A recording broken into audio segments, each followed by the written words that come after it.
Hello and welcome to the next edition of the still yet to be named Employee Engagement Podcast from Mint 66. I am absolutely thrilled and delighted to be joined by Emma Cowling, who has a business called Refresh Reward. Hi Emma, how you doing?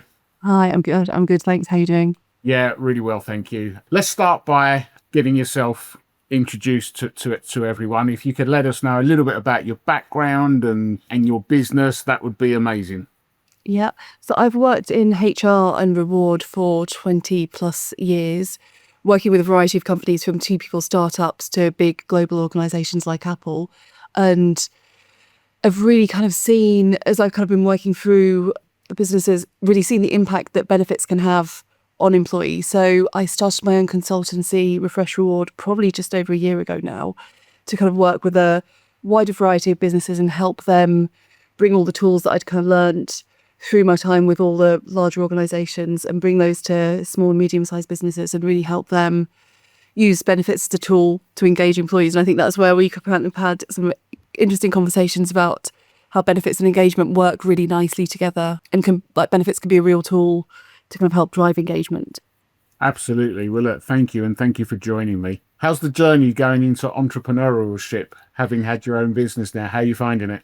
Yeah, it's been an interesting journey. I think when I first started, I very naively thought, I've done benefits for so long, everything's going to be fine. And it's been interesting learning the actual business side of business, which I completely misunderstood, misinterpreted. And it's been quite a learning journey. But I think, a year and a half in, I'm hopefully understand a bit more what I'm doing now, and understand the wonders of LinkedIn posting and communicating about what I actually do rather than I don't know if I would call it the wonders of LinkedIn posting, because I don't know about you, I cannot work out for love nor money what's meant to work and what's not meant to work, and some posts you get more engagement than the others and you don't actually understand why. So I think I've just come to the conclusion I'm going to post what I feel is right and hope for the best, that it adds value to those that are looking at it. Yeah. And I think as well, those posts tend to do better than the ones that you've kind of thought out and planned 100%. In great detail, right? 100%. Let's dive in terms of your area of speciality. As you know, with what we do here at Mint 66, our whole purpose is to create a better workplace for both employees and employers. We strongly believe in the concept that a better engaged workforce creates a better culture, better productivity, better well-being and happiness, and hopefully better profitability, and everyone wins. From your viewpoint, with the very specific area that you specialize in from an employee perspective, where do you see the value to employee engagement with the work that you do? I'd love to hear about the intricacies of how it can make a difference.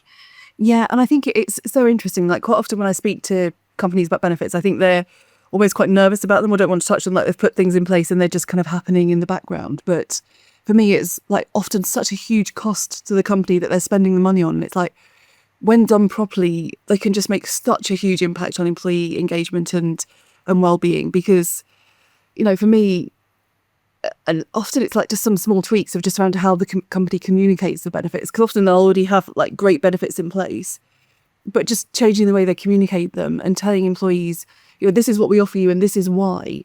And often then you kind of just see employees kind of have this realization of like, oh, the company cares about me. Because if you don't talk about benefit, if it's just part of onboarding, if it's just in with this huge pack of other information that they're taking in when they're so overwhelmed, they kind of know they've got stuff, but they don't know what they've got. And more importantly, they don't know why they've got it. But when companies kind of have really effective communications and say, we offer you medical insurance because we care about you, we want you to get fast treatment if something goes wrong to you or a family member, you just see employees and I've seen this so often with you just kind of see their reactions change, and they're just like, there's this softening, and it's, companies are already spending that money, obviously spending tens or hundreds of thousands of pounds on these benefits, but just those small tweaks can then change the way that the employee feels about the company. Then, they're feeling like there's trust, there's care about them. There's a realization that there is a two-way street. Obviously, you're getting your pay, but you've got to take that for granted.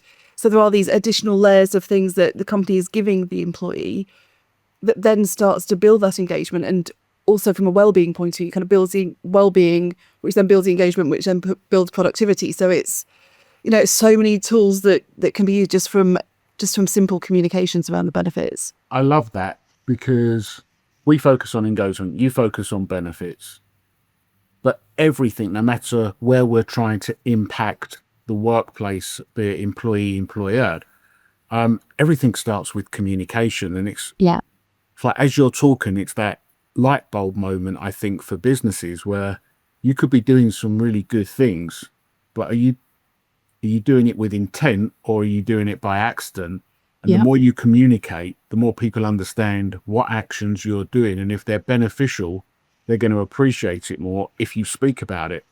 So that communication piece is critical, I think, at the moment, because people want to understand and they want to hear. They don't just want to turn up to work, do their job, go home, and the company doesn't engage with them. The more open the company are, the more they celebrate what they do for the benefit of the employee and let the employees know about it. To your point, I think it absolutely helps with engagement, and it's baffling that the internal comms piece of a business sometimes leaves a lot to be desired when it's such an easy fix. Yeah. And I think as well, I see so often that there's almost this assumption that, okay, we've got it on an intranet site or we've got it in a benefits portal, so employees will go and hunt out when they want it. But I think it's having that almost continuous communication throughout the year, not just as part of a benefits window or not just as part of onboarding, to keep telling employees, this is what we offer, this is why we offer it. So it's at the forefront of people's minds, because you've got things like employee assistance programs that help employees when they're kind of struggling or going through a difficult time. And that you need to talk about that all the time. So it's at the forefront of the employee's mind, but also the line manager's mind, that if they see an employee struggling, they know straight away, oh, we've got this in place, we can use this. Because these tools, if you don't know about them, or if you're not using them regularly, you kind of just forget to use them. I mean, as an employee, when I was an employee benefits manager in-house, well, I'd still forget to use them myself unless I kind of regularly reminded myself. So it's so easy to kind of let it slip. And I think, especially because there's so many other fires in HR at the moment, that benefits are almost not necessarily the top priority for what to do, unless there's a huge increase in premiums or severe issues with mental health. I think, there's all these other fires, but like you say, to your point, it's like just with the communications, this can fix a lot of the fires around attraction, new talent, retaining talent, engaging, well-being. It's the kind of key to all of it, but it's just left because it's kind of ticking along in the background. Yeah, I agree. It's interesting, actually, just picking up on something that you said there, slightly taking the conversation down a different path, but you mentioned about employees that are possibly struggling, and I think this is a really critical part of a responsible business that's really looking out for their staff, because I think there are an awful lot of people that are suffering and struggling, but in silence. Yep. Because they feel that whatever they're going through is so personal to them, and it really is so personal to them because so many people are struggling with so many similar things. Yeah. People understandably feel nervous about talking to their business, their leader, about things because they fear of judgment, fear of how it might impact their job. So it's interesting when you talk about people needing assistance. I think it goes deeper than that. I think companies, and it's where everything's intrinsically linked from an engagement viewpoint, that if you see somebody that's going slightly more within themselves, if they are not quite performing at the level they were, but there doesn't seem to be any rhyme or reason as to why there is, diving deep into this. And then when you bring it into your world of the benefits, there's a lot of people out there that are struggling financially, and a subtle change in how the benefits are given could actually make such a big difference to people. Yeah. And I think that's one of the things that I kind of I think financial wellbeing is such a huge topic at the moment, because I had this statistic that it takes someone 2 years to kind of ask for help when they're having financial difficulties. And it's just like, that's such an impact on themselves as a person, but also, like you say, the productivity, that perhaps they're not performing as well as they used to, or there's subtle things going on that are just really struggling. And it's like, as a company, I think there's a huge piece around financial education, and there's lots of tools out there for free that companies can get that can kind of help with that and help break down those barriers that allow the manager to have the conversation and say, oh, you seem like a little bit different, like you seem like something going on, can we talk about it? But I think as well, one of the things I really see, another reason companies don't necessarily look at benefits is because our employees just want more money, they're really struggling at the moment.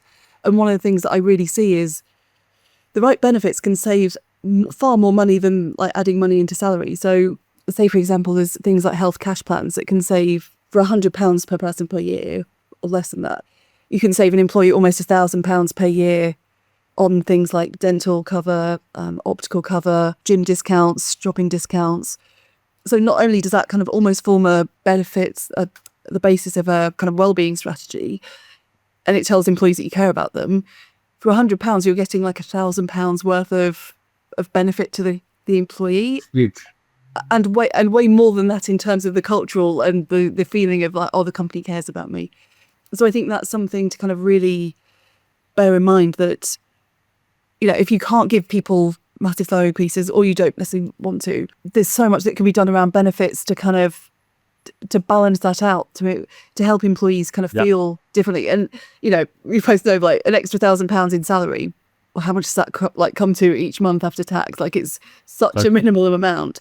Whereas like £100 on a benefit can change the way that the employee sees the company and allows them to get access to things like maybe they can't afford to go to the dentist or get new glasses, or because they're absolutely not nice to have, but they can't even afford the basics at the moment, never mind taking care of themselves. So the mental shift of being able to be like, oh, I just got a nice new pair of glasses and the company paid for it. And then they talk to people about that. And then the other colleagues see that they've got the new glasses. And it's just, the energy of that all kind of spreads. I find this subject fascinating because on our platform, our key factors whereby we're monitoring importance and satisfaction, one of them is compensation. And when you've got people that would grade that as highly important with low levels of satisfaction, you know that this is a problem that you need to address. However, I think it's a wrong assumption that people just want a £5,000, $10,000 pay rise. Yeah. Because the thing that might make it shift for that employee could be something so much smaller. Yeah. But is difficult for them to deal with. Pet care, travel allowance, family health, whatever it might be. Yeah. So that then falls back to what we were discussing earlier around communication. Because if we understand the thing that's going to matter most to people, then you have an opportunity as a business to explore how you can achieve something beneficial to the employee without necessarily having to hike up every one of your salary bands. Yeah. Yeah, and it's interesting, like a few years ago, I was working on a project where we were kind of interviewing employees and having like one-to-one conversations with them and saying to them, how do you feel about your total reward package and how it all kind of fits together. I remember very clearly this one guy said, he was kind of middle management level, and he said, I know that I'm 10, 15K underpaid from what I could get if I moved to another company, a competitor. But the reason I stay here is because I like the culture. I've got flexible working. I can work from home when I want. The culture is completely different in terms of I've got autonomy over my job. There's not all of this red tape that I know is at the other company. And I know that's kind of a really privileged position to be able to say, oh no, I don't want that extra 10,000. But sometimes when you break it down, you can say, okay, well, you get to save, you're not getting that paid that extra 10,000, but once it's after tax and childcare for additional days in the office and commuting costs, and that can soon completely, even just on the practicalities and pound for pound, become non-existent if you're supposed to be office 5 days a week and all of those additional costs. But then from a cultural point of view and a health and wellbeing point of view, and especially like if you've got children, the culture and the benefits and all of that side of things makes such a difference to things. So yeah, you can, although as a company point of view, you kind of say, well, that's just rubbish. Actually, when you start looking into it, you can quite easily see why you would accept quite a bit less money if you were in the right company with the right values that you felt at home at. And yeah, it was such an interesting thing. And it's like, yeah, you can so easily see how people would give up that if they had the opportunity to. Yeah, I totally agree.